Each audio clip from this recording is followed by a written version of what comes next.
Welcome to the Weekly Well. This coming Sunday is Easter Sunday, or as some would call it, Resurrection Sunday. And I remember when I was a young guy in church, it became very much a tradition, and I guess still is, the leader of the service, when they would come up to the front, they would usually begin with this statement.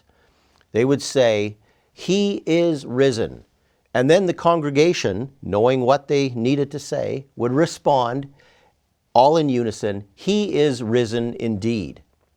It's interesting to me that as they did that, the resounding "He is risen indeed" was just stated as such a matter of fact.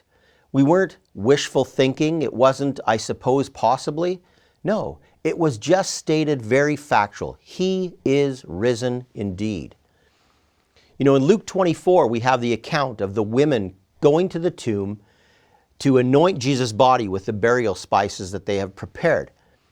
And as they get there, they find the stone rolled away, and they're greeted by an angel by which they're rather terrified. But the angel tells them, "He is not here, he is risen." They then go and tell the disciples, and we also read a little later on that his disciples, or two of his followers, meet him on the road, and they literally see him. He later appears to a number of others.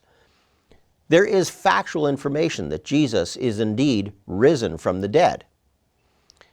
I know that we often wonder, or I have often wondered, why we celebrate and why we worship on Sunday when in the Old Testament, Sabbath was always the Saturday, right? Friday evening until Saturday evening. That was Sabbath, the seventh day of the week, Saturday.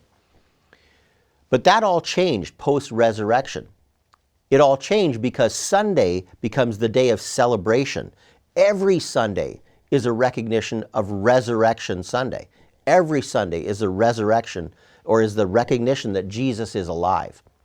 Because of that, we ought to celebrate the fact that Jesus has risen from the dead, and we serve a risen Savior. And so, this Sunday, as you go to church, as you celebrate Easter, recognize that you're there on Sunday because it's Resurrection Day. It's intended to be a celebration for you.